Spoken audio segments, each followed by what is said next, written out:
can't stand it, I can't take it anymore, not anymore. No one said that this would be easy. No one said this wouldn't be hard. Brush it off and roll up your sleeves now. It's a shot in the dark till you get what you want. Yeah. Welcome to Spiked, college football show. Make sure you shake us up before drinking because we're about to go off the handles. I'm your boy Johnny B at PSE. We got Rob Young in the house and James Connolly of Outback Buck Shack. We're here to talk about college football and everything that's going on around the sport. And let me tell you something, guys. It's officially week 3, but what a week 1. I don't know what to say except the Big 12 is out and the Sunbelt is in. How do you go 0-3 against the Sunbelt as a conference and look bad? Like, they don't even look like they belong on the same field. Like, the talent has evened out, and the Sunbelt is officially better. Ooh, that's bold. Those are some rough games. I don't know if you could say that they're out. I mean, it's early.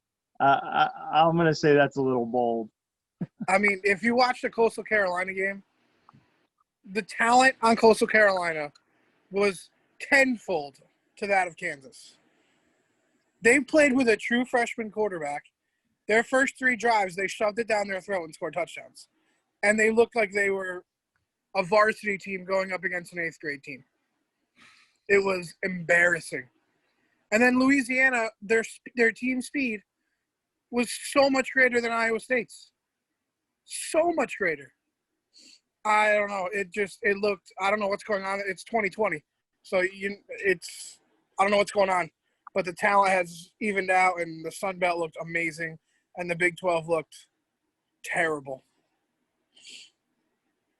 So I guess my question is, where do we go from here? I mean, are there more matchups between the Sun Belt and any other big conference opponents this year? Because I know the first couple weeks you get this overlap, and then because of the way it's set up this year, everybody just plays each other, right? It's just kind of incestuous, just playing each other. And no, we're the best of the Big 12. What does that mean?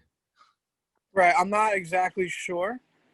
But I think there might be one more week of I think the SEC might have a couple games. I'm not sure. I think they have one non-conference opponent. But that was just embarrassing this week. I was thoroughly impressed. There are some really great performances by some schools that we would look at and say, hey, they're probably the underdog. Like, they don't stand a chance of coming in here and winning this game. But, you look at the Iowa State game, like, undisciplined football. Yeah. And you wonder, okay, is that because the talent level is there? Or because, like we talk about, if you're not disciplined and you haven't put in the work that the other team has put in, and we'll blame it on COVID or whatever, like, there's got to be an element there where they were underprepared. And while I typically wouldn't make that an excuse for a college football team to say, that they didn't have the heart or the will to play, I don't think they were prepared. I think they played undisciplined football and it bit them. I'll give you the unprepared. Maybe Iowa State looked a little sluggish, but if you watch that Carolina against Kansas game, that wasn't underpreparedness. That was ass kicking. That was, I'm going to hit you in the mouth. I'm going to run it down your throat. And that's what's going to happen. That's what it was. It was, they just played smash mouth, run it down your throat football. And that shouldn't happen. Right. I don't care. Underpreparedness, no. That was, I'm going to line my 5 against your 5 and who's better. Coastal Carolina has done a really good job with their program, though. And I mean, they actually have a Venice kid at quarterback, at backup. Yeah, from down here. Like, they've over the last few years, like, growing this program. Remember, their program's not that old, and they've really developed great talent. They've had strong receiver core over the last few years, so they're a very talented football team. And on the right mix, and against Kansas, I mean, yeah, that could happen. Yeah, but it's less miles. That's just I don't know. I was embarrassed for them. Yeah. Well, And this kind of goes back to what we were talking about last week, though, right? Like, we don't really know how good these teams are. You get one shot basically every year if you're a non-Power Five conference team to kind of show up and say that you can hang with the big conferences, and then the conferences never really have to show up and do anything. They just have to play each other. Like I said, that's every year. This year especially, but that's every year. There is no system that would allow these teams to really match up against each other. But, there's maybe an idea out there that we've talked about in the past that would fix that. But again, that's just me plugging my own idea because I still think it's a great fucking idea. But all right, do you want to keep going on about how the Sun Belt's taken over and the Big 12 should just go ahead and start playing Pee Wee and leave everybody else behind? I mean, I think there's only one good team in the Big 12, and that's Oklahoma. So, ooh, I don't know, man. I don't know. This is gonna get into our talk on the Heisman contenders. okay, I mean, West Virginia's supposed to win that game, and they went out and did that. But when you don't play anybody, and every year you show up in the playoff and get blown out every year, is your conference that good? Oklahoma gets blown out every year. I think Texas football is back. Texas lost. Texas has been back for 10 years, and it's never coming back. Listen, I know they played UTEP yesterday, okay? I didn't watch a single snap. So there wasn't – listen, the game was over in the first half. So I don't want to lead too much into our Heisman talk, but listen, Ellinger went off. First half, his stats looked like a full four-quarter game, and he only got one drive in the second half. For 400, 4 touchdowns. They're there. I think Texas football might be the real deal this year. They always come out. A couple years ago, they beat Notre Dame. Oh, Texas is back. They finished 7-5. In the Big 12. Yeah, in the Big 12. Texas is never back. I'm never gonna fall for that. You don't think they're going to break the top 10 in rankings this year? Right now they might be in the top 10 because there's only 3 conferences playing. But well, let's talk about another team that is definitely not back. But God, I want them to be back so bad. Miami threw up 300 and something yards rushing on a team that dominated. Now again, it's UAB, but a team that's won 30 games in 3 years is UAB, and so another strong outside the Power 5 team, good defense, and we ran over them. Like we just ran. And you guys still look like shit. And we still didn't play anywhere near our potential. No. But do you see some of the highlights? Derek King looks unbelievable. He looks like the mini Lamar Jackson out there, man. Like it was stupid. He looked good. He did look very good. I'll give him that. Thing with Miami is they have a high ceiling and a low basement. That's Always. I know. That's another. I think their basement's a little higher, and so is their ceiling this year. God, it would be nice if they were back, but that's only because I got a Miami helmet, up behind my head. So, but oh my God, that it was not good football overall. Like, I mean, I watched the whole game. It was not good football, but some of the plays, some of just the situations that were out there, it was nice to see just elite talent on the field, and not just kind of grinding. We did that too, but like I said, he dropped back to throw, and he had 3 people basically had clean hits or clean shots at him because they blitzed. And it was like watching a Madden game. Like he spun out from one, spun back from the other, pivoted upfield, and then juked out another guy. And it was a 25-yard run instead of a sack and, take his helmet off, hit in the backfield. That's what should have happened in that point. It was like, holy shit, I can't believe we got this guy as a transfer. Now, watching the ACC play with Notre Dame and Miami and Clemson, and I would say Miami's top 5. I think that's reasonable. I mean, we got some good people. I would say Clemson 1, Notre Dame 2. North Carolina? Miami, UNC right there. Yeah. Yeah, I mean. I wasn't really impressed with UNC, though. Yeah. So, I mean, they were playing Syracuse. They did win by a lot, but they didn't look great. Howell didn't look great. And I think Notre Dame, even though they looked like shit again, they finally got their shit together and started just dominating, which they were supposed to. But Duke's a much better team than Syracuse and Wake and UAB. But, I mean, Duke will probably be a 500 team this year in the ACC. Yeah, it'll depend on how. I mean, Miami's going to be playing Louisville next week. Louisville did not look that great against Western Kentucky. I mean, 35-21, that's good. That's solid, but it's Western Kentucky. Like it wasn't, it's not Eastern Kentucky. Let's be clear, but still, like they're not a high quality team, and Louisville looked a little, like you said, a little out of it. Well, a good thing for you is that Florida State lost to fucking Georgia Tech, who is in the second year of a new offense, and they lost at home. And Florida State will never be back, just like Texas will never be back. It's over. Both of them are done. I'm canceling both of them. For all time, you're Yeah. just like, we go another 50 years of football. They're never coming back. Nope, they're done. Florida State is officially the fifth best team in Florida. Ooh. I like where that's going. I think Florida, Miami, USF, shit, even USF. Well, they're playing Notre Dame next week, USF, and then UCF's playing Georgia Tech. So a little ACC action for our non-ACC Florida teams. That should be good. I am really looking forward to that UCF Georgia Tech game. I'm going to plug UCF real quick.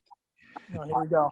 Well, so there's two reasons I want to do this. One, because Georgia Tech football, I love Georgia Tech football. I've had a few opportunities to see them when they were playing in the Sun Bowl, and it's just great football to watch. It's just kind of like this old school, the pageantry that like they just have that vibe. I love their football. And now they're going to go to play UCF. That's my home team, right? So I want to see how this plays out because I believe Georgia Tech is a quality football team, and it's going to be a great chance for UCF to open the season and say, listen, we're still here. We still ball out, and we're ready to be a top 10 team again. So while other teams are kind of playing in that, this one's an easy one, toss up, warm up, this is actually a quality football game for UCF to start the season. See, and you know what? All three of our teams actually started off with a pretty good team to play against. UAB is a great team. They're always in the top two of their conference. Duke is a mid-level team, and who's UCF playing? You said? Oh, Georgia Tech. Georgia Tech is a mid-level ACC school as well. So, yeah, they're not playing cupcakes, even though apparently cupcakes aren't cupcakes anymore because ask Kansas State, Kansas, and Iowa State. But yeah, it should be interesting to see. I think UCF should dominate Georgia Tech, to be honest with you. That's just my opinion. And then we'll see what happens from there. I don't know. The AAC is a pretty good conference this year. Yeah, most years. I mean, not top to bottom, but again, they're usually considered probably number 6, out of the Power 5 conferences. Like they're. I think they should be moved to number 5. Well, after this weekend. Maybe numbers. I think Big 12 should go to like number 8. Well, give me the Sunbelt. I mean, look. If you took Oklahoma. And I'll even give you Texas just for the TV rights alone. If you took those two out of the conference, the Big 12, at least this year anyway, looks terrible. They look Conference USA level, like worse. Well, yeah, I mean, we don't know again, these schools aren't playing each other as usual. So we don't actually have any real idea, but yeah, I mean, they looked pretty bad.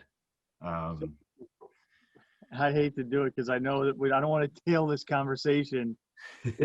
One that is going to come because that's a whole other video in itself. But it goes to restructuring these conferences in a way that makes sense, where these teams that have been garbage in their conference for years, and there's no recovering. Because what's happening is schools in a particular conference that have dropped to the bottom, they're not going to get the players that they need to compete in that conference. The players that maybe they ought to get that are of quality, are now going to go to a different conference at the top level of that conference because they know they're going to get the TV time, they're going to get the exposure. So this is where you're seeing these, even Conference USA players that, okay, maybe that Conference USA player really ought to be playing in the Big 12, but he'd have been at a lower end team, and he's going, screw that, I don't want to go on a team that's going to go under 500 for my 4 years, and then I'm going to look like trash. So that's maybe like a little lead into that other conversation. A quick little thing with that too is they don't want to go sit behind somebody for 2 years either. Right. They want to go play ball now. And if they have the talent, they can. That's what's happening a lot. They just want to go play. Well, right now, you've got players who have to prioritize, right? Do they want to have either the exposure so that they can be picked up by an NFL team in the draft, like quickly, kind of fast track their NFL career if at all possible? Or do they want to go to a team that won't ever challenge for any sort of titles or anything like that, but they know consistently they get to have their moment in the sun when they play, say Alabama every year, even though the rest of the year their team sucks and they lose to Alabama by 35, it's all about, do I get that spotlight because I'm the man on the team? There's like 2 or 3 different tracks that players who aren't top tier talent and automatically are like the blue chip prospects across the board. Those 3 and 4 star players, they have a couple different ways of making it. And the problem is the 3 and 4 stars are what build the team, not the 5 stars. No. The 3 stars are what build the team.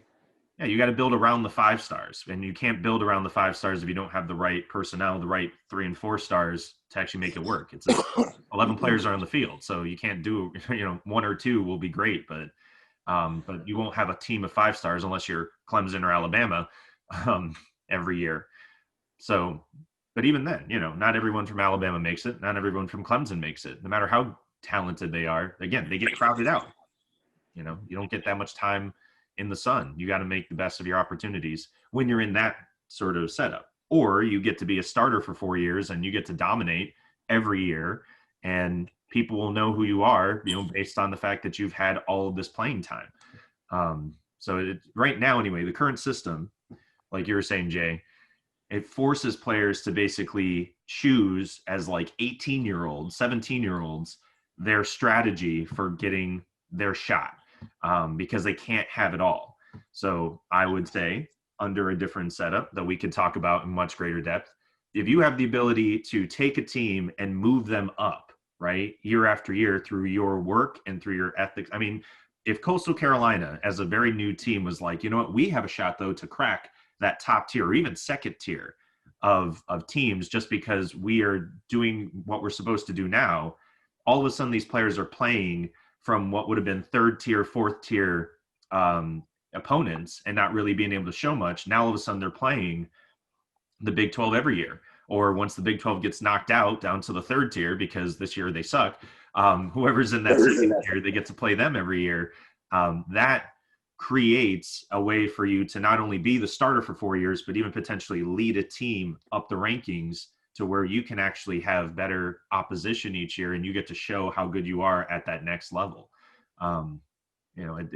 It offers you kind of a combination of things that right now you don't have. Once you pick Coastal Carolina, you're in, you're stuck, you're in the Sunbelt. Congratulations. You get 1 game a year to show up. And most of the time they're going to say, well, that was, Kansas didn't show up. It's not you. You that's the second time. That's 2 years in a row they beat Kansas. They've played 2 years in a row. I didn't even know they played them last year. Okay. Yep, 2 years in a row. Well, before we get too far down the road, Johnny B, we got some other stuff we got to tackle this week, don't we? That's true. What are we tackling? Oh, you want to do the draft? Oh, we got that. I think. I know we want to do the draft. I think let's go around the room and vote on one other thing, because there's big news happening today, and we'll get everybody's prediction and thought. Big Ten is supposed to be holding a vote on whether or not they're going to be playing football this year, and when. My prediction is these guys are under the gun to get back to playing football. The other conferences are out there and they're doing it, and they're doing it successfully. Safely. So, I mean, what are we thinking as far as yes or no? Are they coming back? And what do you guys think the timeline's going to be? All right. The Big Ten, I think they will come back. I don't know, I'm a big Barstool fan. Obviously, you guys know that. El Prez, Dave Portnoy went to Michigan. He made an announcement yesterday. It's because of Michigan that they're not coming back. It's Michigan, the state of Michigan, and Michigan University is because they're not coming back. That's their big reason. And he canceled them. He said if they don't come back and everybody else is, he's done with Michigan. So you could see a Big Ten without Michigan. Oh. So if they don't vote on it and go with yes, Michigan is officially canceled forever because they will never get recruits. No, I'm serious. They will never get recruits again. Everybody else is we're going to play, and you're not. That's so detrimental to your team and your future. Now, if the whole conference goes, I see where that could. But I think the Big Ten will play football. I'm pretty sure Michigan will play, but if they don't, Michigan is done completely because you cannot play. Okay, so that Midwest is second tier to the South, but it's still huge football. It's still the second biggest football factory in the country is the Midwest, and you can't have your blue chip program. I mean, one of your two or three big blue chip programs not buying in because of political reasons. That's the only reason why they're not doing it. It's because of political reasons. It's not the safety of the kids because the kids can just opt out if they don't want to play. They're not in chains forcing them to play. You can opt out, but you can play. So you got to give them a choice. You can't just say, hey, you can't play. If the whole country's going to do it and you're like, hey, you can't play, that's a little plantation ownery to me. That's saying, oh, yeah, you can't do it. No. Give them the option to play. And if they play, they play. And if they don't, they don't. We don't hold a grudge against them. They still keep their scholarship. Let them play. Or let them sit out a year and let them come back. But I really think this could be a huge blow to Michigan if they don't vote yes. That's my 2 cents. Man, that was really interesting where you went there. Couple things I hadn't thought of. You know, the swaying of the votes in order to sway the ones that said no to yes. In that element, and you have to look at it. So when they sit down in that meeting room and they talk about the yes or no, and if Michigan really is that strong of a holdout, do we really think that the conference as a whole is going to say, well, we're all going to vote yes, and if you choose to back out, then that's on you? I don't know that they would do that. Yes, they will. See, yes, they will. It's already been said. It's already been said. Agree they talked about it yesterday. They said big. They're playing football. Big Ten will play football with or without Michigan. So, and I think that's going to make that conversation. You know, they're almost going to force Michigan's hand, I think, because it's either we hang you out to dry by yourself as a perennial power in football, and the name alone. Well, perennial big name in football. Yeah, think about what Michigan is. I mean, historically, Michigan is. It's just that the image of Michigan football, to not have them involved in any capacity, it's that would be like the epitome of COVID. Just like, wow, okay, it did, you know. But they're going to force their hand. That's exactly why they should force their hand, because you got to give the kids the option to play or not to play. Well, so the issue that I see there is you said like there's a way to go about it where you give the kids kind of their option, their choices. They get to choose whether they opt in or opt out. If you opt out, we'll keep your scholarship for the next year, you know, all of that stuff. I haven't seen anything written that the schools have to do that. They can, but it's solely up to them. And honestly, Michigan, I think, has misplayed this whole situation. There's no guarantee that they'll do there's no guarantee that even if they were to be forced into it and they said, you know what, fine, you're forcing our hand, it's, you know, 11-1, everybody else wants to play, we'll do it. It doesn't mean they'll turn around and say, okay, kids, well, since we've been forced into this, we'll give you your option and you get to play this year or opt out, and we'll keep your spot for next year, and you'll have a free scholarship for the whole year and all that stuff. They don't have to do any of that. There's no guarantees. They can withdraw your scholarship for pretty much any reason because it's their option already. I mean, that's already how college football is. So I agree with you, Johnny. They could do this in the right way, in a way that gives the kids the choice to play or not. And that, it's them being at risk, really, so they can kind of do that and do. I'm surprised I'm saying this, but the ACC has kind of done it the right way, shockingly. Okay, I got one little backhand at you, I guess you'd say. Now, if Michigan doesn't let them play and the conference does play, those kids are immediately guaranteed transfers Of course. on hardships. So they could just leave Michigan. They could try. I mean, here's the thing. Like I said, but Michigan, and the NCAA has to grant them permission because it's a hardship, and that's what's going on with COVID. There's people that just transferred 2 weeks ago, and it's a guaranteed transferred. Right. So my thing is that do they still get to dictate where those kids get to go? You know what I mean? Like, not too much, but like, for example, back in the past, if you wanted to do a transfer before COVID, I mean, even hardship or not, it was, well, you can transfer, but you can't transfer to anybody in the Big Ten. You can't. No, they have no say. They have no say where those kids transfer. Okay, because if the NCAA grants it, it's open season, whoever you want to do. Well, I mean, that's you're exactly right. That's why there could be a demise of Michigan football if they don't go with this. Yeah, and so they're going to do. I mean, Harbaugh's already gone out here. He led what? Oh, it's not Harbaugh. No, It's not the football program. It's not even the AD. I know. I'm just saying that it's clear. Politics of the president of the school.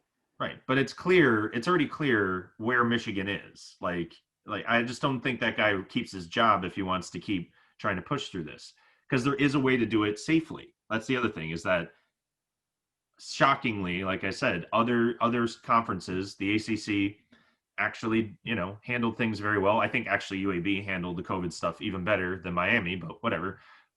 They kept 3 guys off the list because they hadn't even tested positive. Tracking. Yeah, they because of who they were in contact with, they said, you just don't get on the bus. Don't even bother. Stay home, get your test done, come back. So there's a way to do this. That is the correct way to do this. What's crazy to me, so your question, Jay, is the Big Ten going to vote yes? I think so, yeah. I mean, they should, and I think they will. What's crazy is we don't even know if they're actually voting. How do we not know if the Big Ten is voting today or not? Like, we think they are. And I even checked it out when you raised it, and I was like, nobody officially knows if the Big Ten is voting. This is the problem I have with conferences. How can you guys – the coach of Ohio State doesn't know if they're actually voting today or not. How do you not know? How do you guys not know? It's just insane to me that this is how the conferences run their stuff, that there's no communication. There's no idea if they're actually going to even vote today, or if they're just going to review materials and then come back later. But, the way that the Big Ten has run stuff in the past, I think it's going to be a snap decision. They're going to say, tell us why we shouldn't bring back football. And if whoever they're meeting with says, well, I don't have enough to tell you, or no, it looks fine, they're just going to immediately do it. And surprise, we're back now. And starting October 1st, 15th, something, they'll have a shortened season. And, it'll be a disaster, but whatever, it's fine. Just imagine all those schools. I mean, we're mid-September. Say the Big Ten comes back. They're all going to have the same sort of weekend that the Big 12 just had. Like, they're going to look like garbage, and they're going to get blown out by whoever they decide to play. And it's probably no out-of-conference games. So it's just going to be a shit show. And recruits are going to see that. And unless they really shape up quick, nobody's going to want to go to a Big 10 team, just like nobody's going to want to go to a Big 12 team this year, watching the way that they're playing. They'd rather take their shot in the Sunbelt. And the Pac-12 is just out. Jay, so what's your opinion on your own question? Well, I think it's going to be, well, I guess what I'll say is it is still open. We don't know if, in fact, they are voting today, but I'm going to assume that they are. Right? I think that there's no reason for them to go into a room to discuss it, right? I don't think that that's on the table. At this point, we know they're in crisis mode. They have to make a decision on the football. And I think that at the end of the day, it's going to be a yes. and I think it's going to be probably late October. I mean, obviously, for obvious reasons, they need a few weeks to spin things up, but I think that it's also going to give them a little face that they could say, we're going to evaluate things over the next few weeks with the expectation that at the end of October, we'll be able to play football. I agree.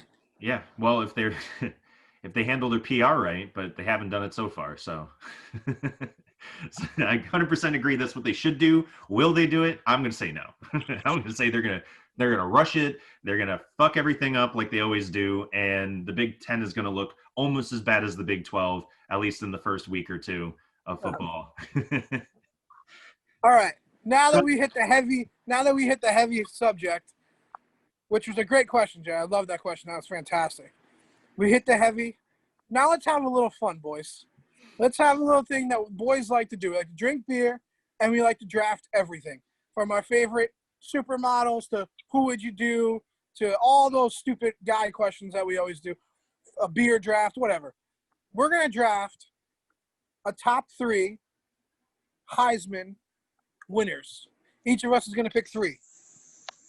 And I don't know how I guess we'll go youngest to oldest because that's fair. Because either way, I'd be in the middle. And that's just what it'll be. So, JC, you have the first pick. It's a snake draft. And we're going to do our Heisman winners. Who do you think is going to win the Heisman? All right. Well, I'm going to do it. And as the first overall pick in the spiked draft. What I was alluding to earlier, I'm going Sam Ehlinger. I knew it. And a Ryan Leaf-esque type pick at the number 1 spot. Ryan Leaf pick. So let me just, and I know I don't want to waste a lot of time on each of our picks, but yesterday, even though it was UTEP, it's the first game of the season, with every excuse possible why he wouldn't perform as projected, and he comes out in the first half for over 400 yards. At his total game stats, 426 for 5 touchdowns, okay? And if you look at his previous few seasons, he's gone 2 full complete seasons with 0 interceptions. So JC coming with the stats. He's coming with it. You watch. All right, next. I don't want to waste a lot of time. Go ahead. All right. With the second overall pick in the 2020 spiked Heisman draft, the Fighting Johnny B's of PSE. I'm going to take the easy one, boys. I'm going to take Trevor Lawrence. And if I have to explain myself, well, then you don't know college football. So, Rob, go ahead, because that's just thank you for the layup. Thank you for giving me LeBron. Thank you for passing up on Michael Jordan, and I appreciate it. God damn it. So now I have to I don't know, man. You guys Rob, fucked me up so much. Fucked me up so much. I was like, man, I'll probably be able to take Ehlinger. You know, I mean, he's top 3, I guess. You know, that's fine. Man, fine. You know what? I had to pick a Clemson person, okay? Well, you had to. I mean, you don't pass on Michael. No, I know. Fuck, I know. All right, fine. It's the same way, though. I can't pass because Oklahoma's just got the same sort of cake schedule that Texas has. Bastard! I'm taking Spencer Rattler because the pinnacle high, Spencer Rattler. He's going to go off. He went off yesterday. I mean, you know, he didn't go off like Sam Ehlinger. He's 5'8". Doesn't matter. Did it? I mean, it doesn't matter for the college Heisman Trophy watch. I have a question. Did you watch any of the game? Because it was pay-per-view. Did you see any highlights or anything? I saw some highlights. I mean, kid looked. I mean, again, they didn't really play anybody. Kid looked good. I mean, they throw the ball a lot. Like, that's the other part, is that we're looking at pure fantasy stats here, boys. It's, do you throw the ball? Do you have a quarterback who can throw? Does he put up points? Does he put up touchdowns? Does he put up stats? The answer to all of those is yes. And if he beats Texas and gets a shot at the college football playoff, they're going to give him the Heisman over Ehlinger. I mean, that's my opinion. That's because that's a popularity contest. Rob, you got a second round first pick too. I know. So, and we're doing top 3, right? Top 3. Okay, then I'm going to jump to running back, and I'm going to pick Travis Etienne from Clemson. You prick! I wanted a whole Clemson team. Nope. I saw it coming. I said, fuck you. Absolutely not. Dude puts up insane numbers. Of course, he's got Trevor Lawrence, so they're both going to go off.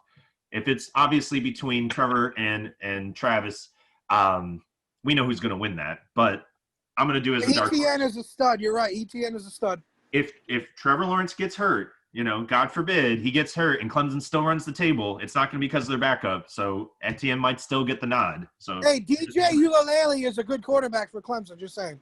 yeah, but he's not going to get that. I'm saying the Heisman considerations will all pour to the running back at that point. You're right. That's a great pick. Way to hedge my pick. You're an asshole. Snake, baby. Snake. I think we should do 4 rounds because then it'll be fair. Oh, okay. I Make mean, your pick, Johnny. with the second pick of the second round of the 2020 spiked NFL or college Heisman draft. Wow, that Pick was of a the lot. century. The Fighting Johnny B's of PSC select Kellen Mond, What? quarterback, Texas A&M. Oh, that's right. You were talking about him last week, though. That's fair. I'm telling you what, he is now a 3-year starter. He went to IMG Academy. He has gone through the battles and the wars of the SEC.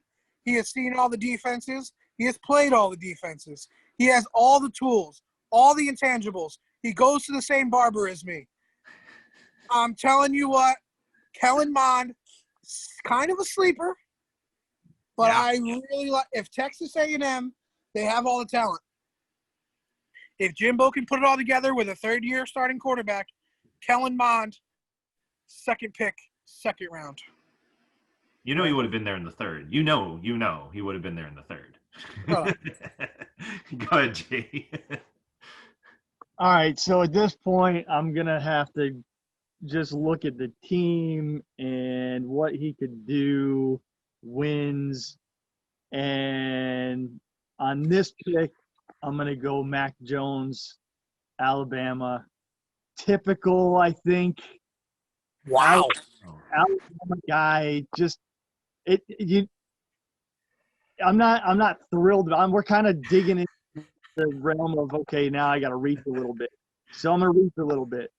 But I'm going to reach a little bit more. Get my next pick. We're recording this, right? Well, who do you got? Dylan Gabriel, UCF. Oh, the homer is coming out. There it is. I love it. Guys, he is a sophomore and a stud of a quarterback. So I'm going to ride with him. Wow. All right. The So UC. Now let's just we'll go ahead and say we all know that when it comes to Heisman contender, we're doing this draft and it's fun. We probably already know that the picks that are already out there, they're the top contenders. But, I mean, we're talking about a guy who's going to make them win football games, and he's going to put up big numbers and make big plays, and that's exciting. And I like the excitement aspect of a Heisman candidate. So that's where I'm at. We're doing 4 rounds because I want to do something. Jesus. Okay, we're doing 4 rounds. That's fine. So I guess I'm next. you're next, and then I get the snake again. I can't believe you guys are giving me the top 3 quarterbacks in college football. I'm going to win. In the 3rd round of the 2020 spiked college football snake draft Heisman thing, the Fighting Johnny B's are taking. Duh. What a steal. Justin Fields, Ohio State. Let's go, baby. OH. That hurt to say that. I fucking hate Ohio State. But come on. Justin Fields he's going to be the 2nd pick of the draft. Yeah, but he's not going to play. He hasn't played. That's why I took him in the 3rd round. You're picking a guy who may not play this year. That's why I want a 4th round pick because, this kid is like it. But Justin Jesus Fields, Christ. come on. All right. Absolute stud. Sure, yeah, absolutely. I know Miami didn't make out on that deal. Tate Martell hasn't even seen the field for Miami yet this year, so, I agree with you. Justin Fields is a stud, but he's going to maybe play 3/4 of the amount of football that all the other people we just talked about. And you think you're going to give him a Heisman over that? You get it? You know what? If Justin Fields first, if Ohio State actually gets to play, which I do think will happen, and Justin Fields puts up the same numbers as Trevor Lawrence with less games, then yeah, I agree with you. that to me would make sense then. I had to take him. I had to. You know, that okay. So I get the snake, right? So You last get the pick next of the two. third round, I will go with an ACC guy, Sam Howell of North Carolina. I mean, come on. Solid pick. That's We a watched solid him pick. play. We watched him. Hey, ACC guy. I mean, kind of, I guess, officially now an ACC fan, Johnny, because you have Notre Dame. I guess I have to be. Welcome officially to the ACC after fucking decades of this bullshit. Anyway, we all see Sam. He's a stud, and I don't like his coach, but I know he's got a good coach. I know they're going to be in a position to make him the superstar every time, because that's what Mac Brown does. He takes his quarterbacks and he says, go and win me, whatever. Go Vince, go win me that title. You be the hero. And so Sam's got what it takes to be the hero, and that's the excitement that they look for in Heisman. They want heroes. That's why they get that whole hero pose. Anyway, that leads me to fourth round, so I get to do this. Sleeper pick is Derek King of Miami. What's with you guys are just both homers. I could pick It is Ian Book. insane. I could pick Ian Book, but I'm not a fucking homer. You guys are just could. picking You should. homers. You should. Anyway, look. Now has already had, but continues to have the longest streak in FBS history of 1 touchdown pass, 1 touchdown run, 16 games in a row. 19. Well, they say officially it's 16 is the official record. He holds it as of this week, beating out Tim Tebow, another Heisman winner, 14 in a row. I never heard of him. So I know, right?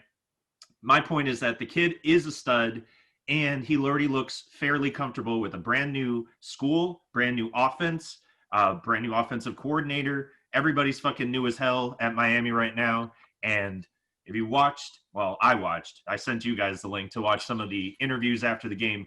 All people could talk about, every player out there was like, holy shit, this guy is good. This guy is insane to watch.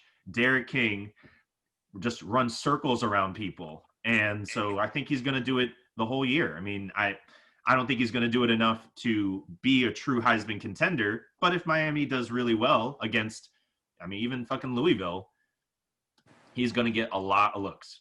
All right. Now, everybody's expecting, the running back from Oklahoma State, blah, blah, blah. Running backs don't win Heismans, okay? I pick guys that win Heismans. I'm a quarterback guy. I played automatic quarterback my whole life in backyard football. I throw dimes. Everybody can attest I throw dimes. Zero mobility, but I throw dimes. Another guy, kind of like that. A little more mobility than me. Not a lot. But he throws dimes just like I used to do back in the day. With the fourth pick of the 2020 Spiked Heisman Draft, I got it right that time, I select the transfer, KJ Costello, Mississippi State. Go, Dogs. KJ Costello in Mike Leach's system. The air raid. The kid has an amazing arm. He's a leader. He was a starter for 3 years at Stanford. Now he's coming to Mike Leach. And he's going to Odell Beckham all over the SEC. And if he can win those games, if he can beat an Alabama, LSU's not that great this year. But if he can beat an LSU, if he can beat an A&M, he's in the Heisman running, boys. Mike Leach, Heisman running. He had Minshew in the top 5. He had Falk in the top 6. He gets guys to the Heisman. They don't win the Heisman, but they get him to that. And I think KJ is a prototypical NFL quarterback. I think he has a great running back with Kyle Allen behind him. So I'm rolling with KJ Costello as my fourth pick. That's probably your best pick of the draft, by the way, other than Trevor Lawrence, obviously. You guys are sleeping on Justin Fields. Just saying. I appreciate you allowing me, since I have 3 quarterbacks, I'll go running back, and I appreciate you leaving me Chuba. I So was going to take him. They just don't ever win Heismans. They don't. But here's the deal. Again, looking at what they do, he only had 1 game last year with under 100 yards, and he still scored a touchdown in that game. And he only had 2 games last year where he didn't score a touchdown at all, and he still posted big yardage numbers. So, Oh, he's definitely the best running back in the country. yeah, for the opportunity to get a running back at this point after a 4-round draft where all the big names are already out, for me to have him, I feel pretty good about it. Go ahead. The Fighting Johnny B team is Trevor Lawrence, Clemson, Kellen Mond, A&M, Justin Fields, Ohio State, kind of, and KJ Costello of Mississippi State. All right, so I've got Spencer Rattler, quarterback for Oklahoma. I've got Travis Etienne, stud running back from Clemson.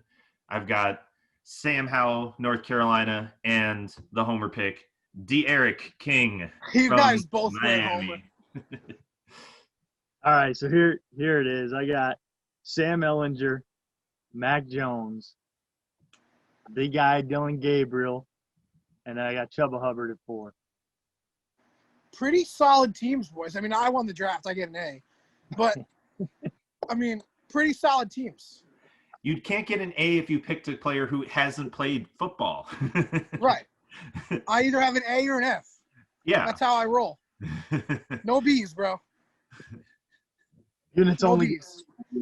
go up. Listen, units only go up. Another good first or last. Shake and bake.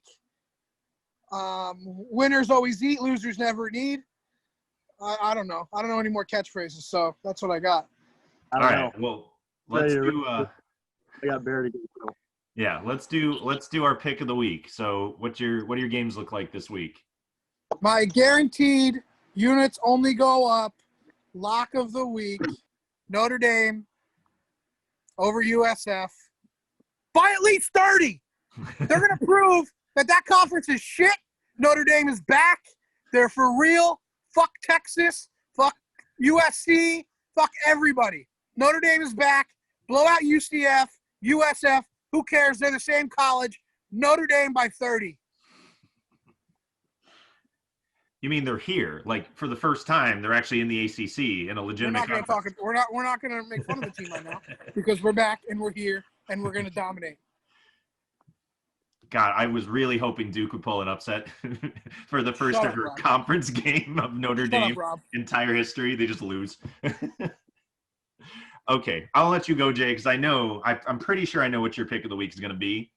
All right, so I think you were thinking that I was going to go with the UCF game. Yeah. Yeah, because you're the biggest homer here. But I'm not going to do it. I'm going to do something a little bit more interesting than that. There's a lot of games next week that you could easily just, hey, this is too easy to pick. I want to go with one that's a little bit better. And home state of New York. We got Syracuse playing Pittsburgh. Don't do it. They look like shit. No. I'm not going the way you think I'm going. I'm going Pittsburgh. Oh, okay, good. Pittsburgh. Look, the way it played out, Pittsburgh had a great, huge win yesterday. Pittsburgh football is typically They looked for real. Well, yeah, I mean, I would love to see a Syracuse program come back, but it ain't going to be this year. Pittsburgh. It's a great pick. Well, that leaves me in a little bit of a quandary, but okay. So you already know who I want to win the Miami-Louisville game, but let's be honest. Miami is definitely an underdog in that game. I can't say that's my – What? I can't say that. I mean, Miami last year, we literally went up and down every week. One good game, one shit game. One good game, 2 good games, 3 shit games. That's how we ended up 6-7 last year. We got blown out by, I think, was it Louisiana Monroe last year, I think, or La Tech? I think it was La Tech. 14-0. Yeah, in our bowl game. 14-0 was that's how we ended the season. So I have watched Miami too long to say that we can just go into Louisville and be like, yeah, we're going to dominate you like we dominated UAB in one half of football at our own home stadium. Like, I'm pretty sure that that's not going to go very well. So what I'm going to do instead is, and if we do win, great, but it's going to be by like inches. There's no blowout from Miami side over Louisville. I just don't see that happening. So what I'm going to go with instead is a different ACC matchup. Which one is the question? All right. I'm going to go ahead with, I don't even think NC State's played yet this year, but I'm going to go ahead and say that Wake Forest is going to handle them very easily. Yes, that's a great pick. Hartman looked great last night. It wasn't his fault. So hopefully they pick themselves back up from their loss this week. People might think that they're down for the count. I think that they're going to be able to go into NC State and handle their business very well. But who knows? NC State is always a wild card, in my opinion. They're typically garbage, but every now and again they show up out of nowhere, and especially in the ACC, they just start giving people problems. So I'm going to say keep an eye out for that, kids. That's my pick. Sam Hartman looked great last night. He had no running help, no line help. But if you actually watch that Wake game, that kid throws fucking dimes. I mean, Brett Favre type dimes. I'm telling you, He threw that pass. I mean, that was a touchdown all the way. Guy wide open, put it right here, and the ball went straight through his arms. It's not his fault. he had like 7 drop passes against him. It was horrible. I'm telling you, next year Sam Hartman would be my first pick in the Heisman draft. Well, let's not jump ahead, man. I know you love drafting, but damn, you have to at least wait for the season. Just saying. All right, boys, I think that was a good episode.